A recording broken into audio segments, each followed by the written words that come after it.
आपकी स्टोरी क्या है, कैसे यूपीएससी में आए? जो फर्स्ट फेज था उसमें तो ये था कि after my graduation my dad said कि I think you should try it, क्योंकि उनका भी कभी सपना था, फॉर सम रीजन वो नहीं कर पाए। तो वो बेसिक आइडिया लेने के लिए मैं एक बार दिल्ली आई कि देखते क्या है वहाँ पे। And after 8 months I was like नहीं पापा मैं नहीं रह सकती यहाँ पे। जब प्रीलिम्स क्रैक नहीं हो रहे थे कंसिस्टेंटली, तब क्या चल रहा था माइंड में? मेंटली मैंने गिव अप कर दिया था। मुझे लगा था कि ये पॉसिबल ही नहीं है, क्योंकि प्रीलिम्स से नहीं निकल रहा। फर्स्ट 2 अटेम्प्ट्स जो मैंने दिया था उसमें तो मेरे प्रीलिम्स में बहुत खराब मार्क्स है, like it was in 30s and 40s। ORN पे लाइफ कैसी रही है पिछले 2-3 सालों में आपकी प्रिपरेशन? ओआरएन लोग बोलते हैं an experience, and it is an experience सच में, बिकॉज इतने सारे स्टूडेंट्स आपको कहीं नहीं मिलेंगे एक साथ। जब मैं चाय पीने गई या खाना खाने गई उस टाइम में भी कन्वर्सेशन हो रहा है ना, वो इसी रिलेटेड हो रहा है। So your mind is totally focused on one thing. How was your experience in relationship with UPSC and your life partner? Relationship का क्या होता है, एक बहुत इंपॉर्टेंट रोल होता है। It can give you peace और it can actually take away your peace. When it is taking away your peace, then I think UPSC और relationship should not go together, because आपको एक ही चीज पे focus करना है। यूपीएससी उस time आपको वो झंझट वो नहीं चाहिए होता है। I was lucky because I got someone who did not only support me but he helped me strategize things. Hello नमस्कार everyone, this is your host Ashish Namdev और यूपीएससी टॉपर के साथ में पॉडकास्ट की सीरीज़ में आप सभी का स्वागत है। इस सीरीज़ में हम अब तक कई सारे टॉपर्स के साथ पॉडकास्ट कर चुके हैं। उनके एक्सपीरियंसेस, अप्रोच, माइंडसेट को आपने जाना है। इस एपिसोड में हम बात करने वाले हैं ओयशी मंडल जी से, जिन्होंने यूपीएससी 2023 में 399 रैंक हासिल किया है। इनसे हम बात करेंगे इनके ओआरएन एक्सपीरियंस के बारे में, इनके यूपीएससी एक्सपीरियंस, इनकी यूपीएससी को लेकर क्या अप्रोच थी और कैसे इन्होंने प्रॉपर इस एग्ज़ाम को क्रैक किया है। Oishi Mandal, welcome to Indian aspirant show. Thank you so much. कैसे हैं आप? I am good. कैसा लग रहा है जब रिजल्ट में नाम देखा, क्योंकि ये आपका 4th अटेम्प्ट था एंड 4th अटेम्प्ट थोड़ा सा चैलेंजिंग है, थोड़ा सा ऐसा लगता है ना कि थोड़ा भारीपन आ जाता है जब 4th अटेम्प्ट आप देते हो, कंटिन्यूसली नहीं निकल रहा है और फिर निकलता है। How is the feeling? Feeling is really good. जैसा कि आपने बोला कि मेरा 4th अटेम्प्ट था, और भारी तब ज्यादा हो जाता है जब आपके एक भी अटेम्प्ट्स में प्रीलिम्स नहीं निकलता है। वो माइंडसेट थोड़ा ज्यादा ही क्लटर्ड रहता है उस टाइम पे। सो बेसिकली 4th अटेम्प्ट था, फर्स्ट मेंस था एंड फर्स्ट इंटरव्यू था। सो समवेयर शायद ये अटेम्प्ट मैंने दिमाग में सोच के रखा हुआ था कि दिस इज द अटेम्प्ट जब मुझे अपना 100% देना है, बाकी देखा जाएगा कि क्या होगा। And after that 16th of April result आया था, and I still remember I was having my lunch, and result जैसे ही आया लंच साइड किया और सबसे पहले नाम दे सर्च किया। And before seeing the rank मैं पहले ही खुश हो गई कि एटलीस्ट उस पीडीएफ में मेरा नाम है। Right. And after that I saw the rank that 399 था, and then I VC'd my brother। उसके बाद फिर मैंने अपने मम्मी पापा को वीडियो कॉल किया, and you know, more than my happiness I could see that my parents were very much happy. My father, he started crying out of joy. So that was the feeling कि हाँ, yes, finally something happened really big. Nice.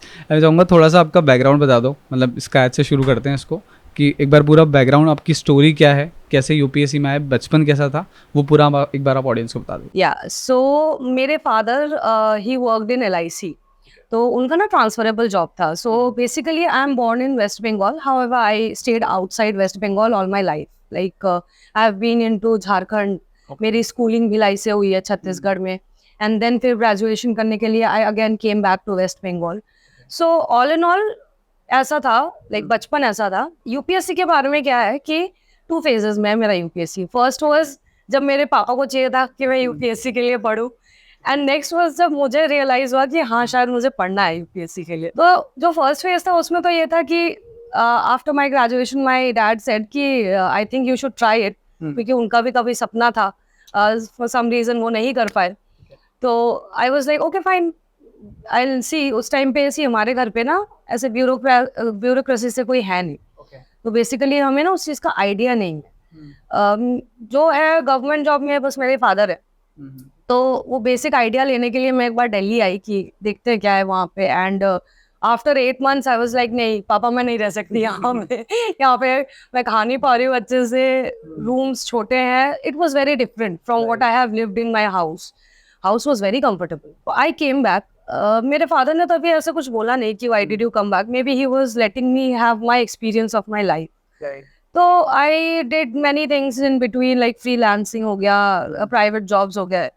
But then Covid केम, फिर मैं घर वापस गई, and my father उस time पे ही सेड कि एक बार seriously give a thought on me. तो देन आई स्टार्टेड कि ठीक है fine, when he is saying I should be serious about it, मैंने अपने दोस्तों से बात की जो इस जर्नी में ऑलरेडी थे, उनसे लाइक उनसे एडवाइसेस लेके फिर 21 में आई डिसाइडेड कि I have to come to Delhi if I have to do it, because मेरा घर जहाँ से मैं आती हूँ शांति निकेतन, वहाँ पे इसका कल्चर उतना डीप रूटेड नहीं है. ठीक है. तो then I came back to Delhi and 22 का अटेम्प्ट मैंने दिया, तो I failed in that and then 23. So अच्छा, इसमें एक और बात मैं बताऊंगी, लाइक मेरा ग्रेजुएशन इंजीनियरिंग बैकग्राउंड से हुआ है. सो उस बीच में जब मैं I was kind of exploring things, मुझे लगा कि ठीक है इंजीनियरिंग सर्विसेज भी आई विल ट्राई, बिकॉज होता है ना कि अपने सब्जेक्ट से इंसान को बहुत ज्यादा लगाव हो जाता है बिकॉज आपने 4 साल पढ़ा है. तो तभी मुझे दैट वाज द टाइम जब इंजीनियरिंग सर्विसेज का और CSE का मोर और लेस सिमिलर पैटर्न हुआ करता था. एंड मैंने सोचा कि ठीक है ऑप्शनल इंजीनियरिंग ले लेते हैं CSE में, कोई इशू नहीं होगा. 2 अटेम्प्ट दिए उसमें भी, बट प्रीलिम्स नहीं क्रैक कर पाई. So it was basically the 4th attempt. Optional अपना चेंज किया, PSIR लिया, एंड देन हुआ कि प्रीलिम्स हुआ, देन मेंस हुआ, एंड इंटरव्यू टुडे.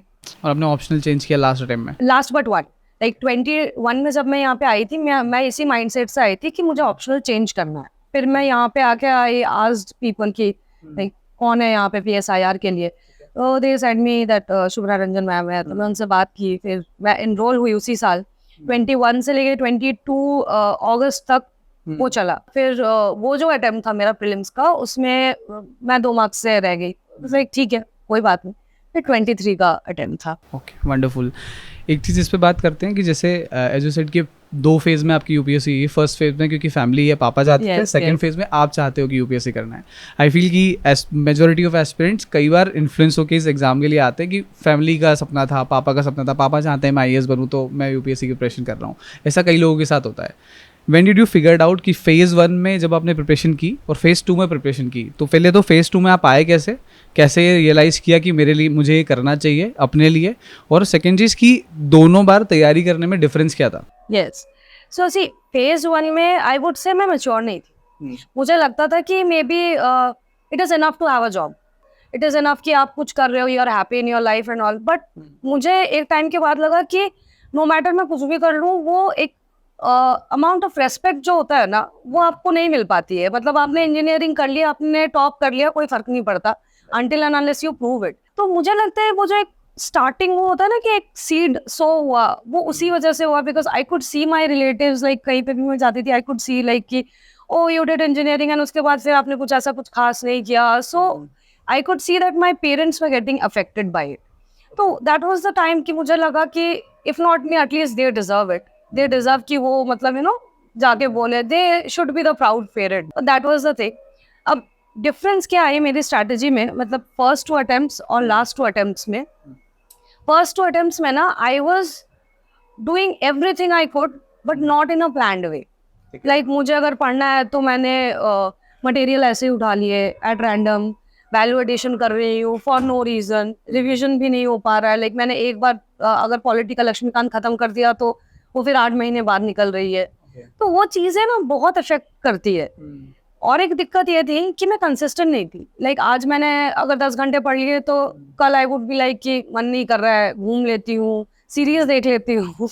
तो लास्ट के 2 अटेम्प्ट्स में ये हुआ कि जब मैं यहाँ पे आई, आई एनरोल्ड इन एक लाइब्रेरी में मैंने एनरोल किया. और वहाँ पे क्या हुआ कि वहाँ का माहौल थोड़ा अलग था.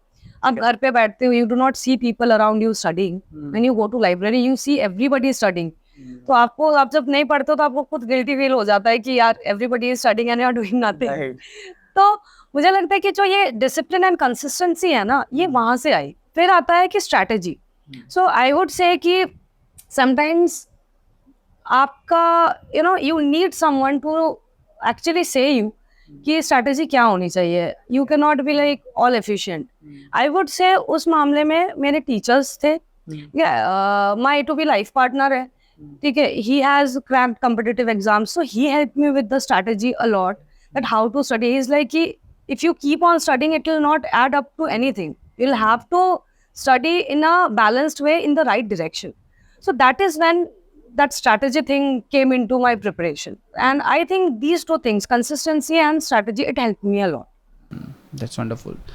सबसे पहले जो एक चीज़ आपने बोला था पेरेंट्स का, तो द थिंग इज़ कि हम जो मिडिल क्लास या इस बैकग्राउंड से आते हैं और हम लोग हमेशा देखते हैं कि the only validation we need is कि पेरेंट्स खुश हो जाए, कि पेरेंट्स जब बोले कि हमारा बेटा ये बना है तो वो जो खुशी होती है वो एक अलग ही खुशी होती एंड दैट्स ट्रू। है, राइट। जब प्रीलिम्स क्रैक नहीं हो रहे थे कंसिस्टेंटली, तब क्या चल रहा था माइंड में? आई वुड से I won't be wrong if I से कि मैंने गिव अप कर दिया था। मुझे लगा था कि ये पॉसिबल ही नहीं है, क्योंकि प्रीलिम्स ही नहीं निकल रहा, फर्स्ट स्टेज ही नहीं निकल रहा है, तो how is it possible. And first 2 attempts जो मैंने दिया था उसमें तो मेरे प्रीलिम्स में बहुत खराब मार्क्स है, like it was in 30s and 40s, and I was like how to cover this 30-40 marks, and वहाँ पे आपके जो लाइक कट ऑफ जा रहे हैं that is going 80s 90s, right. So give up तो कर दिया था। बट फिर कभी कभी ऐसा होता है ना कि आप मे बी गिव अप कर दो, बट किसी और का फेथ आपको गिव अप करने नहीं देता। मेरे पेरेंट्स थे वो, लाइक 21 में आई could C in their face, they were like कि नहीं आप दिल्ली जाओ, कोई दिक्कत नहीं है।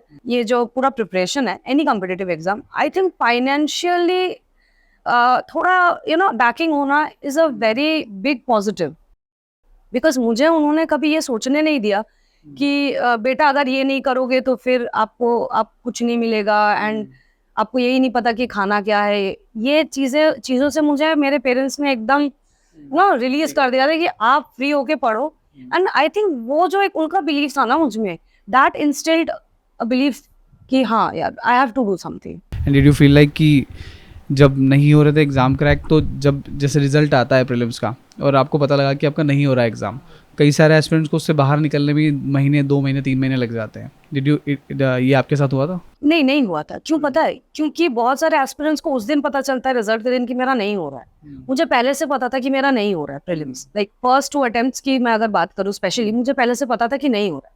थर्ड अटेम्प्ट में मुझे थोड़ी सी श्योरिटी थी कि शायद मैं, बट फिर भी मैं बॉर्डर लाइन में थी, I was very close to border line, तो उसमें थोड़ी उम्मीद थी कि हाँ हो सकता है मेरा प्रीलिम्स क्लियर हो जाए। But still I was unsure कि अगर प्रीलिम्स क्लियर हो भी जाए तो भी मेरा PSIR अच्छे से किया हुआ नहीं था।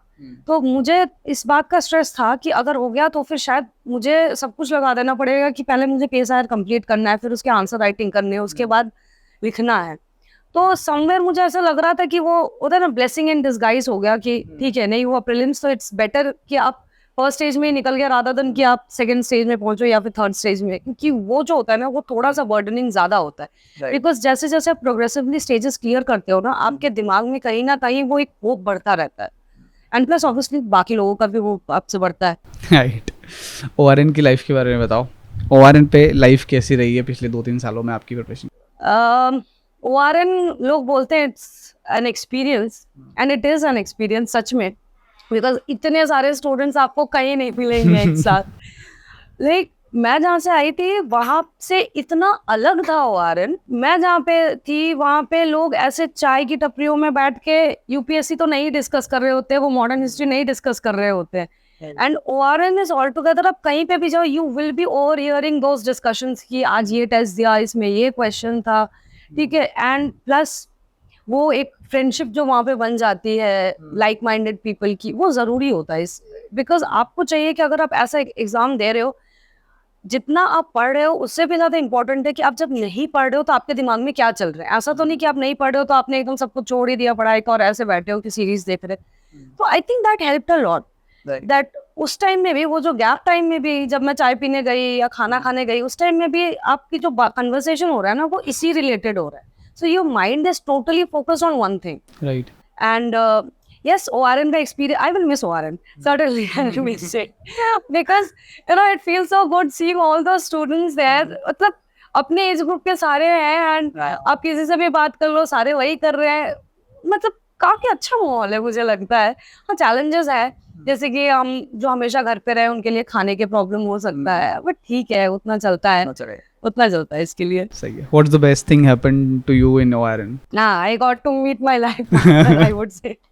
That's nice. He is also preparing for UPSC? Yes, he is already in job actually. Okay. He is a customs inspector and he is preparing for UPSC. One thing I want to ask about the relationship वाला part, कि मैं जो कई सारे aspirants के बाद में जब when you get into relationship you didn't have a strong understanding partner. How was your experience in relationship with UPSC and your life partner? I was lucky I was lucky because I got someone who did not only support me but he helped me strategize things. I would say कि मतलब I won't be wrong अगर मैं बोलूँ he was the master strategist in all this because he had the prior experience of cracking one competitive exams.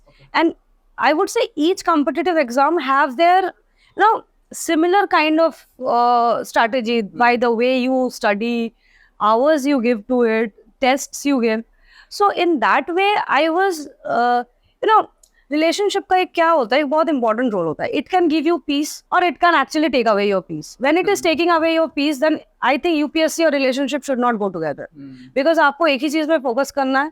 UPSC उस time आपको वो झगड़े झंझट वो नहीं चाहिए होता है. Only have that person in your life who can actually help you in preparing, not the other way around, you see. So that is I would से.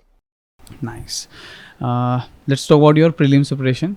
कैसा रहा है प्रीलिम्स की तैयारी आपने कैसे की? क्योंकि प्रीलिम्स आपका बैक टू बैक नहीं क्लियर हो रहा था, तो मुझे पहले ये जानना है कि प्रीलिम्स की प्रिपरेशन की कैसे. सेकंड चीज़, जब क्लियर नहीं हो रहा था तो उसको एनालाइज कैसे किया कि क्या गलत हो रहा है, वो चीज़ के बारे में थोड़ा बताइए. Okay, so what did I realise was कि मेरा प्रीलिम्स इसलिए नहीं क्लियर हो रहा था बिकॉज मैं पढ़ रही थी सारी चीज़ें, बट जब वो एक्चुअली एप्लीकेशन वाला पार्ट आ रहा था ना, वहाँ पे मैं लैगिंग हो रही थी. मैं बस लाइक लास्ट 3 अटेम्प्ट्स में मैंने क्या किया था, I just used to give 10 test, बस हो गया, 10 टेस्ट दे दिया एंड हो गया, ठीक है. फिर एक्चुअल एग्जाम में बैठ गई. ठीक है. तो जब मैं अपने प्रीलिम्स के पेपर्स के आंसर्स चेक करती थी ना, मुझे लगता था कि ये चीज़ें मुझे पता थी, बट वहाँ पे मैं नहीं कर पाई because of 2 reasons. First, I was under confident. Second, I could not recall what I was studying. Last attempt जो मेरा था 23 वाला, मैंने इसमें सिर्फ टेस्ट दिए हैं, बेसिक बुक्स रिविजन किया और टेस्ट दिया. आई वुड से मैंने 40-45 टेस्ट दिए थे. ठीक है. तो वो एक होता है ना कि टेस्ट देने का एक्सपीरियंस बढ़ गया था. लाइक आप कभी भी उठा के, आप अगर रात के 2 बजे पे उठा के बोल रहे हो कि ओइशा आपको बैठ के टेस्ट देना है, तो वो माइंडसेट था कि हाँ मैं बैठ के टेस्ट दे दूंगी. तो आई से कि इससे क्या हो गया, क्योंकि मैंने दे रखे थे टेस्ट, तो मेरे दिमाग में था, एक होता है ना कि खुद को आपने तसल्ली दे दी कि हाँ आपने टेस्ट दे दिया, तो कॉन्फिडेंस बढ़ जाता है थोड़ा सा. और बहुत बार ऐसा होता है प्रीलिम्स के, मतलब जो भी एस्पिरेंट्स देते हैं उनको पता चलेगा कि जब वो मेन एग्जाम में जाते हैं ना, तो बहुत सारे क्वेश्चंस वो इसलिए नहीं टिक कर पाते क्योंकि शायद उनको लगता है कि कॉन्फिडेंस कम होता है. उनको पता होता है, ऐसा मेरे साथ हुआ है कि मुझे पता है शायद आंसर, लेकिन फिर मुझे लगता है कि अगर गलत हो गया तो टेस्ट देने से वो जो एक कॉन्फिडेंस लेवल है ना, वो बूस्टअप हो जाता है आपका. तो ये था कि रिविजन मैंने बढ़ाई थी और टेस्ट मैंने दिए थे बहुत सारे. राइट. मेंस को लेकर आपकी अप्रोच क्या थी? मेंस की स्ट्रैटेजी बताइए. मेंस की स्ट्रैटेजी, सी मेंस का क्या हुआ था कि मेरा 3 बार जो प्रीलिम्स नहीं निकला, I was so much frightened about prelims that मेरा ना पूरा फोकस रहता था प्रीलिम्स में कि प्रीलिम्स निकले किसी तरह. और ये हो जाता है एक बार आपका, जब एक ही चीज में आप बार बार फेल कर रहे हो तो आपके दिमाग में वो रहता है कि पहले ये तो क्लियर हो फिर आगे देखेंगे. सेम था मेरे साथ. जब निकल गया उसके बाद फिर वो ना रियलिटी चेक हुआ कि अब क्या करना है.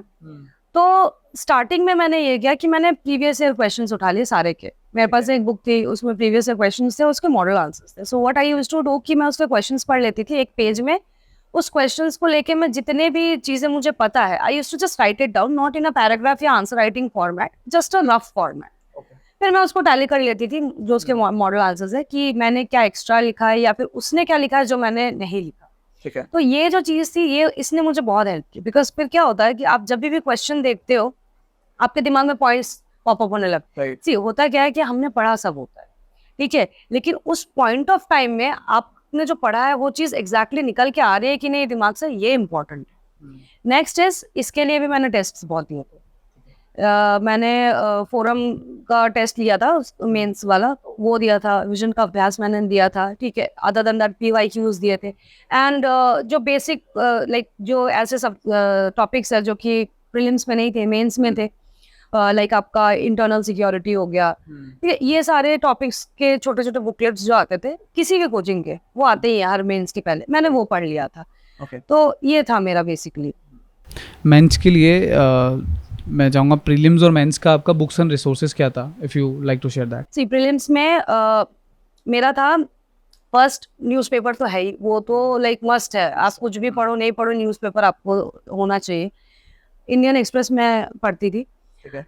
पॉलिटी के लिए I used to refer Laxmikanth, और मेंस में भी वही बुक था, कोई अलग नहीं था. रीज़न बीइंग कि मेरा PSIR था, तो हमारे PSIR में एक टॉपिक है IGP, Indian governance and polity. उसमें कवर अप हो जाता है, गवर्नेंस पोर्शन जो है वो कवर कर देते हैं। नेक्स्ट इज हिस्ट्री के लिए एंशिएंट एंड मिडिएवल के लिए मैंने एनसीईआरटी रेफर किया था and previous year questions refer किया था, अदर देन दैट और कुछ नहीं। वर्ल्ड हिस्ट्री के लिए मेंस की अगर बात करूँ, वर्ल्ड हिस्ट्री के लिए छोटी छोटी जो बुकलेट्स आती है, दैट वाज विजन का मैंने बुकलेट देखा था। एंड मॉडर्न के लिए मैंने स्पेक्ट्रम किया था, उसी को बार बार रिवाइज किया था, उसके अलावा और कुछ नहीं किया था। रिवाइज के लिए मैंने क्या किया था कि मॉडर्न जो स्पेक्ट्रम है वो काफ़ी मोटी है, तो एक मटेरियल आता है उड़ान, ओनली एस की एक उड़ान मटेरियल आती है, वो काफ़ी पतली सी है। प्रीलिम्स के लिए बहुत अच्छी है क्योंकि वो बहुत अच्छे से रिवाइज करवा देता है आपका, फास्ट ट्रैक हो जाता है आपका। हाँ, प्रोवाइडेड दैट कि आपने स्पेक्ट्रम अच्छे से पढ़ी हो। मतलब कोई अगर ये सोचेगा कि फर्स्ट में मैं वो पढ़ लूँ तो पॉसिबल नहीं है, आपको कुछ नहीं समझ आना है उसका। देन ज्योग्राफी के लिए 11-12 की एनसीईआरटी की थी मैंने, एंड कुछ टॉपिक्स लाइक मेंस के टॉपिक जिसको मुझे शायद थोड़ा इलाबोरेट करना हो या इन डेप्थ जानना हो, उसके लिए मैंने PMFIS का किया था। और उसमें भी से भी मैंने ऐसा नहीं कि कवर टू कवर पढ़ा था, जो टॉपिक्स में मुझे नॉलेज कम थी मैंने उसके बारे में, जैसे कि अगर मुझे एल नीनो के बारे में लिखना है, लानीना के बारे में लिखना है, कैसे फॉर्म हो रहा है, किधर हाई प्रेशर लो प्रेशर, तो जस्ट फॉर दोज थिंग्स मैं बस उस टॉपिक्स को वहाँ से कर लेती थी। इन्वायरमेंट के लिए मैंने PMF का ही किया था, PMFIS की जो इन्वायरमेंट की बुक आती है, और मुझे लगता है मोर देन एनफ है वो। स्टैटिक के लिए तो मोर देन एनफ है वो, इवन करंट के भी काफ़ी चीज़ें उसमें रहती है, ठीक है। उसके बाद फिर इकोनॉमी के लिए मैंने मृणाल सर के नोट्स पढ़े थे। आई नो स्टूडेंट्स बोलेंगे कि मृणाल सर के नोट्स काफ़ी लाइक लेंदी है, 1000+ पेजेस है, बट मैंने क्या किया था, जब मैं सेकंड रीडिंग दे रही थी तो मैंने ना उसके शॉर्ट नोट्स बना लिए थे, सो उसी को मैंने रिवाइज किया था, तो it help me a lot. और इसके अलावा और क्या बचा, I think that would be it. Internal security और बाकी जो भी है, IR तो मेरा, हाँ एथिक्स का लास्ट में बताती हूँ, IR का मेरा PSIR से ही हो गया था।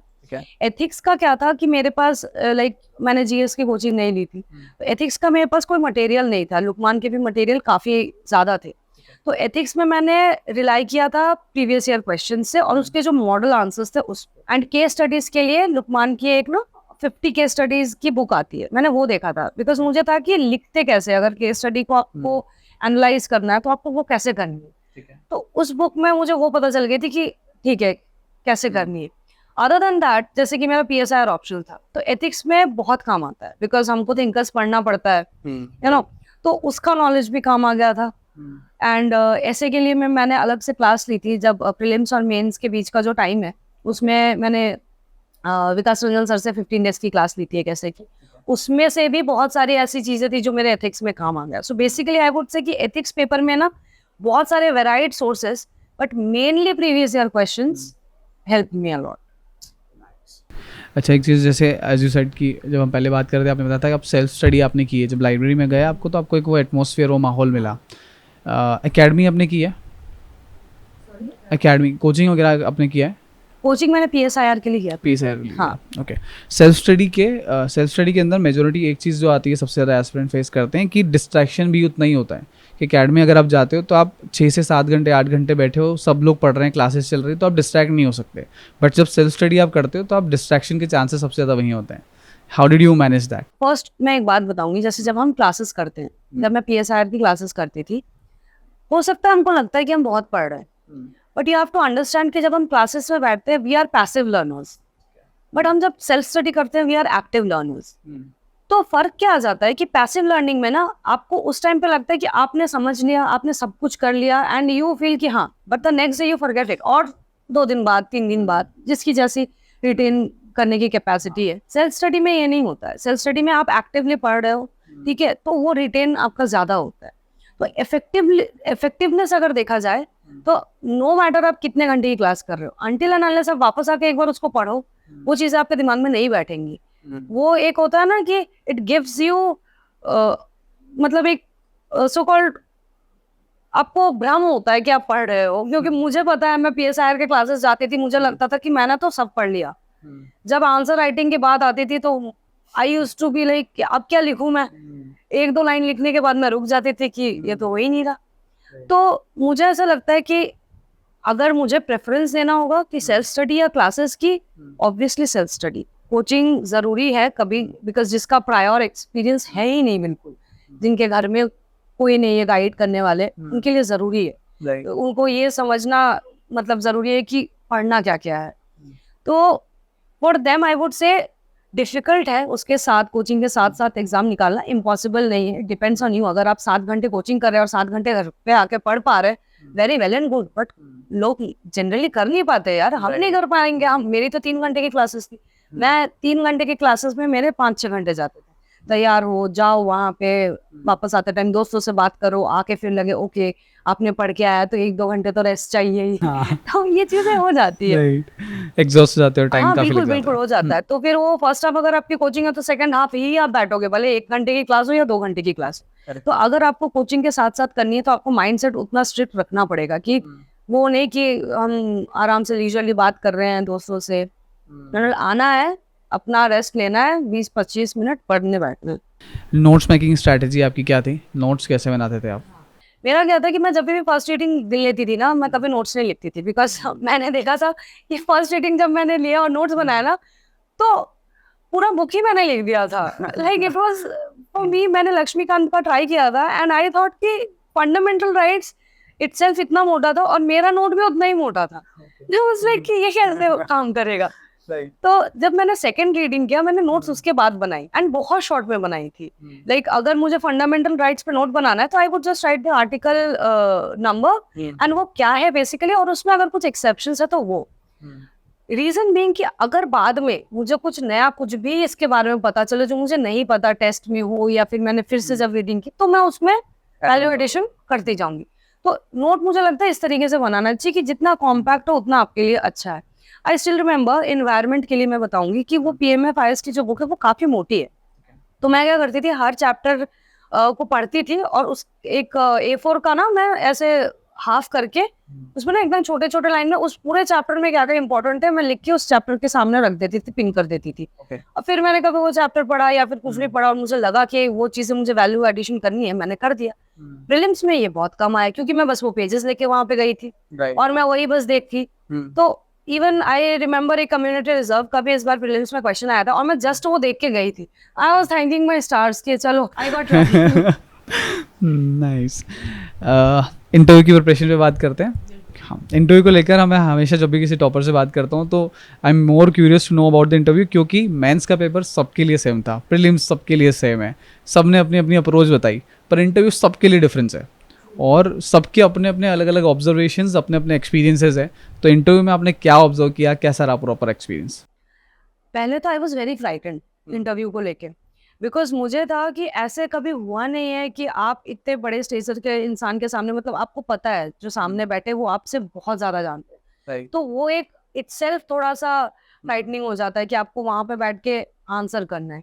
नेक्स्ट ये डर था कि अगर किसी क्वेश्चन का आंसर किसी का भी नहीं आया तो क्या ये डर सब में होता है, ट्रस्ट में, कि अगर एक का भी नहीं आया या फिर अगर बहुत कुछ बेसिक पूछ लिया और उसका भी नहीं आया, तो ऐसा तो नहीं कि मुझे बोलेंगे कि ये क्या बात होगी, आपको ये भी नहीं पता।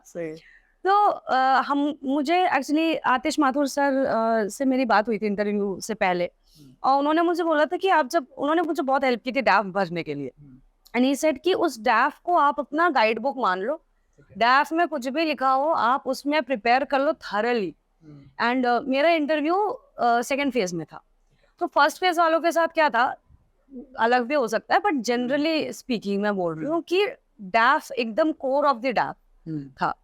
बट सेकंड और थर्ड फेज जैसे फेज बढ़ता है ना, तो उनका क्या होता है कि थोड़ा फ्रिंज, डैफ के जो फ्रिंज चीजें हैं उनसे ज्यादा पूछो। लाइक अगर मैंने लैंग्वेज बंगाली लिखा है मदर टंग, तो हो सकता है वो उससे पूछ दे कुछ, है ना। मुझसे पूछा गया था, दे आस्क्ड मी कि आपको बंगाली पढ़ना लिखना बोलना आता है, तो आई सेड नो सर, लिखना नहीं आता, पढ़ना और बोलना आता। सो वो चीजें हैं कि वो तो मुझे था कि क्योंकि सेकंड फेज में तो थोड़ा सा फ्रिंज एलिमेंट से ज्यादा करना है एंड डैफ को अच्छे से प्रिपेयर करके जाना है। नॉट जस्ट डैफ, हम लोग को तो ये भी बोला जाता है कि आप कुछ पहन के भी जा रहे हो तो उस चीज के बारे में भी आप प्रिपेयर करके जाओ। लाइक फॉर लेडीज साड़ी, आप अगर आप जैसे मैंने जो साड़ी पहनी थी वो GI टैग वाली साड़ी थी हमारे वेस्ट बंगाल की, मैंने उसके बारे में भी हिस्ट्री पढ़ के गई थी कि क्या पता कोई लेडी हो और वो पूछते मुझे साड़ी के बारे में। तो ये था। एंड न्यूज़पेपर बहुत, मतलब उस टाइम पे मैं 2 न्यूज़पेपर पढ़ती थी, एक जो रेगुलर है इंडियन एक्सप्रेस पढ़ती थी, एक टाइम्स ऑफ इंडिया। शुभ्रांजन मैम ने मुझे बोला था ये चीज़ कि आप टाइम्स ऑफ इंडिया पढ़ना शुरू कर दो, क्योंकि जो कॉमन पार्लेंस में जो चीज़ें होती है ना वो ज़्यादा आपको जाननी ज़रूरी है। एंड एक और पढ़ती थी दैट इज जो मेरे लाइक स्टेट के जो न्यूज़ चल रहे थे तभी, और इन इटसेल्फ उस टाइम पे वेस्ट बंगाल में काफ़ी चीज़ें हो रही थी, बहुत सारी चीज़ें हो रही थी। तो ये 3 चीज़ें मैंने रेफ़र किया, अदर दैन दैट डैफ मैंने रेफ़र किया, एंड PSIR जो मेरा बेसिक मतलब जो मेरा ऑप्शनल था, उसके बारे में थोड़ी-थोड़ी चीज़ें पढ़ी। तो मेनली फ़ोकस था मेरा डैफ पे। तो उसके बाद फिर लास्ट डे आई वुड से मतलब जिस दिन मेरा इंटरव्यू था उसके 1 दिन पहले तक लाइक डर तो लगता है ऑब्वियसली। अब मैंने 6 मॉक दिए थे, बट इट्स ओके, फर्क नहीं पड़ता, 6 मॉक दिया तो भी डर लगता है आपको, ठीक है। तो मैंने विकास रंजन सर को फोन किया था, सर डर लग रहा है, क्या करूं? तो सर सेड मी वन थिंग कि आप इंटरव्यू देने जा रहे हो, वो आपका नॉलेज नहीं टेस्ट कर रहे, बिकॉज अगर वो नॉलेज टेस्ट कर रहे होते तो आज बहुत सारे लोग आपसे ज्यादा नॉलेजेबल हैं, ठीक है, वो शायद सर्विसेज में होता है। वो ये टेस्ट कर रहे हैं कि आप कितने काम हो, आप किसी भी सिचुएशन को कैसे हैंडल करते हो। अगर आपको कोई क्वेश्चन नहीं भी आए तो आप सॉरी भी बोल रहे हो तो डर के नहीं बोल रहे हो, नर्वस होके बोल रहे हो, कैसे। तो मुझे था कि ओके फाइन, जितना कर लिया, अब जो होगा इंटरव्यू रूम में देखा जाएगा। You won't believe, I was so stressed out. Interview से पहले मेरा इंटरव्यू था 29 फरवरी, 28 फरवरी मुझे बुखार आ गया स्ट्रेस से। बिकॉज मुझे समझ नहीं आ रहा था कि मैं क्या करूं। तो बिकॉज क्या होता है पता है, आप जब मेंस में लिखते हो ना तो आप पैसिवली लिख रहे हो, वहाँ आपको कोई जज करने के लिए नहीं बैठा है। और जब आप इंटरव्यू में जाके बोलते हो तो आपकी एक एक हरकतें वो नोटिस करते हैं। तो वो थोड़ा सा आप इधर बोल रहे हो तो आपको पता चलता है कि चेयरपर्सन आपको देख रहे हैं, और आपके दिमाग में चलता है कि क्या देख रहे हैं, गलत तो नहीं बोल रही मैं, बिकॉज उनका पोकर फेस होता है वो लाइक ओके एक्सप्रेशनलेस। हाँ, मोर और less yes, but they were all very cordial. Like उनको पता चल रहा था कि स्टूडेंट आया है तो वो नर्वस होगा। एंड मैं भी जब पहले गई, सर ने मुझसे एक क्वेश्चन पूछा, मैंने उसका आंसर तो कर दिया, फिर मुझे पता चला कि शायद उन्होंने दूसरा क्वेश्चन पूछा था, तो ही करेक्टेड मी अगेन कि ओके आई आस्क्ड दिस। मुझे लगा कि नहीं चलो, फिर थोड़ा सा लगा कि ओके काम हुई। फिर एक रूटीन पे बात करते हैं, क्योंकि जब आप घर से दूर होते हो तब आपका रूटीन थोड़ा सा फ्लक्चुएट रहता है। आपका रूटीन जब तैयारी कर रहे हो, यूपीएससी की प्रिपरेशन कर रहे हो, तब आपका रूटीन क्या था? I am a morning person, तो मैं उस हिसाब से बोलूँगी। मैं 7 बजे उठ जाती थी, 7:30 तक मैं लाइब्रेरी में होती थी, 9:30 बजे I used to come back, I used to have my breakfast and all. 10:15 तक I used to go back again to library. 1 बजे तक आ जाती थी, 1 से 2 खाना, 2 से 3 थोड़ा सा रेस्ट लेके फिर 3 बजे जाती थी। फिर 3 बजे मैं जब जाती थी उसके बाद I used to come back 8:30। Reason being कि 9 to 10 मैंने रखा हुआ था कि मतलब मुझे ना थोड़ा वर्कआउट एंड ऑल करना अच्छा लगता है, तो 9 to 10 मेरा था कि आइदर मैं जिम जाऊंगी या तो मैं घर पे ही कुछ वर्कआउट कर लूंगी, लेकिन कुछ भी करूंगी थोड़ा करूंगी, बिकॉज पूरे दिन का स्ट्रेस के बाद ना it actually helps you relieve those stress. तो ये था मेरा पूरा रूटीन। सिंस जब रूटीन की बात आती है, फीमेल रूटीन की, तो मैं एक प्रोजेक्ट पे काम कर रहा हूँ, दैट्स वो हील। तो वो हील के साथ में हम लोग मेंस्ट्रुअल हाइजीन अवेयरनेस के ऊपर काम करते हैं। तो जब मेंस्ट्रुअल हाइजीन अवेयरनेस की बात होने लगी और जब मैं हमारी टीम से डिस्कस करता हूँ या हमारी टीम के जो फीमेल स्टाफ है उनसे मैं बात करता हूँ, तो धीरे धीरे मेंस्ट्रुअल की अवेयरनेस मुझ में आई सबसे पहले। देन आई थॉट कि यार ये इतना एक्सट्रीम, इतना बड़ा इशू है या इतनी बड़ी प्रॉब्लम है जो फीमेल फेस करती है, तो आई फील इसके ऊपर और बात होना चाहिए। जब आप प्रिपरेशन करते हो and then you get your periods, तो वो एक्सपीरियंस कैसा होता है कि उसके साथ में प्रिपरेशन को आप कैसे टैकल अप करते हो? सी, ये जो मेंस्ट्रुअल साइकिल वाला है, ये हर वुमन अलग अलग लेवल में ये फील कर पाते हैं, किन्हीं को क्रैम्प्स आते हैं, किन्हीं को क्रैम्प्स नहीं आते, बट मोर और लेस वी कैन से थोड़ा अनकंफर्टेबल तो रहता है, बीट मूड्स के मामले में हो या थोड़ा लेजी लगता है, थोड़ा लथार्जिक लगता है, ये होता है। आई वुड जिस दिन मेरा प्रीलिम्स था उस दिन आई वाज लाइक, उस दिन मेरा भी लाइक फर्स्ट डे था, तो आई कुड एक्चुअली फील कि मतलब आप ऑलरेडी स्ट्रेस्ड आउट हो और आप यू आर ऑन पीरियड्स और आपको बैठना है 2 घंटे वहाँ पे, फिर थोड़ा वो मतलब ब्रेक के बाद फिर आपको बैठना है। वुमेन के साथ होता क्या है कि वो जो मंथ के 2-3 दिन इसमें चले जाते हैं एंड इट्स ओके।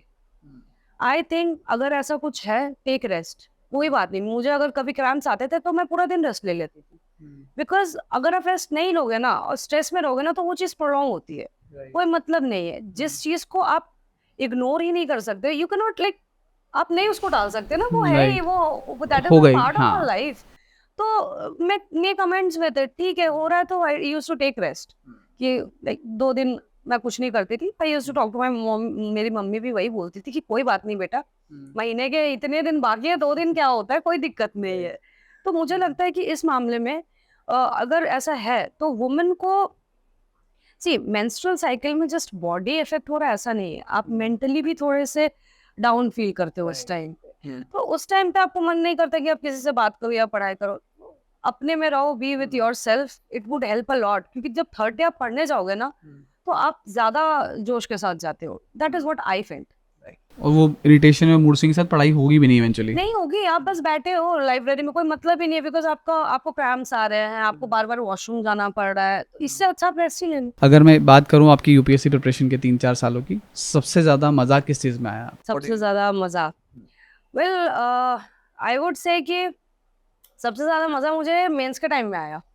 बिकॉज उस टाइम में I was totally focused on कि एक तो मुझे खुशी हो रही थी इस बात की कि मेरे प्रीलिम्स वो खुशी ऑलरेडी थी, एंड आसपास के लोग को भी लग रहा था कि हाँ ओके इसका प्रीलिम्स क्लियर हो गया, मेंस लग रही है, तो थोड़ा न्यू फाउंड आई वुड से पॉपुलैरिटी। ठीक है। और उसके साथ साथ आई वाज फीलिंग कि मैं कुछ अच्छा करी, finally I am doing something good with my life.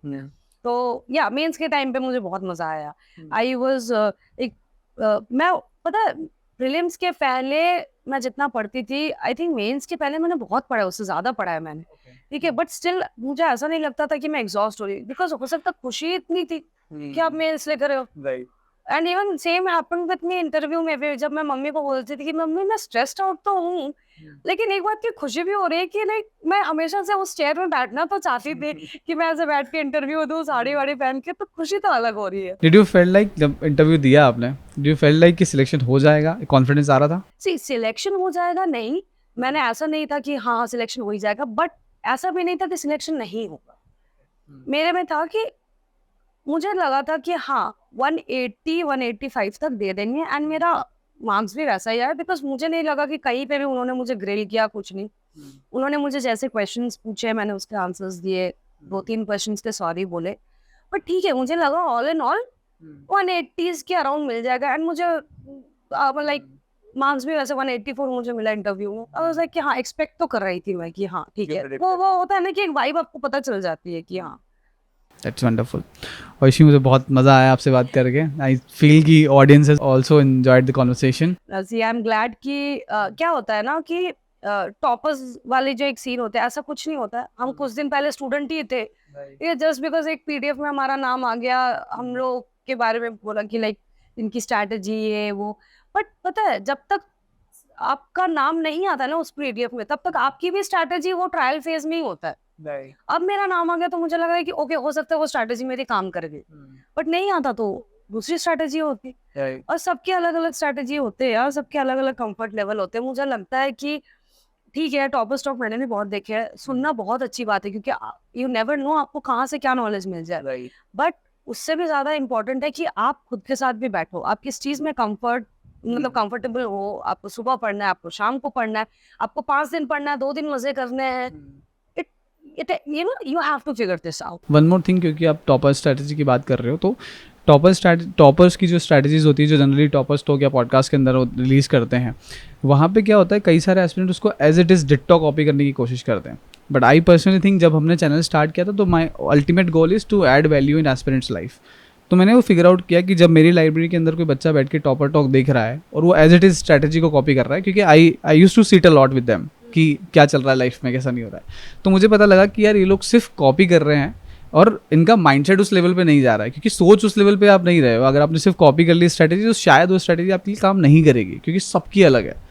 What do you feel on this कि टॉपर्स की स्ट्रैटेजी कॉपी क्यों नहीं करना चाहिए, how to build that topper वाला माइंडसेट? क्योंकि हर इंसान का अपना स्ट्रगल होता है, हर इंसान के अपने वीकनेसेस अपने स्ट्रेंथ्स होंगे। मुझसे अगर कोई पूछेगा स्ट्रैटेजी तो मैं मेनली उसको जीएस की स्ट्रैटेजी दूंगी, मैं सीसैट की नहीं दूंगी, क्योंकि समवॉट मैं सीसैट में नहीं स्ट्रगल की, बट हो सकता है किसी को सीसैट में चाहिए, ठीक है, तो वो किसी सीसैट वाले का देख लेगा जो सीसैट के लिए स्ट्रैटेजी दे सके। तो what I am trying to say is that every person is comfortable in their own way.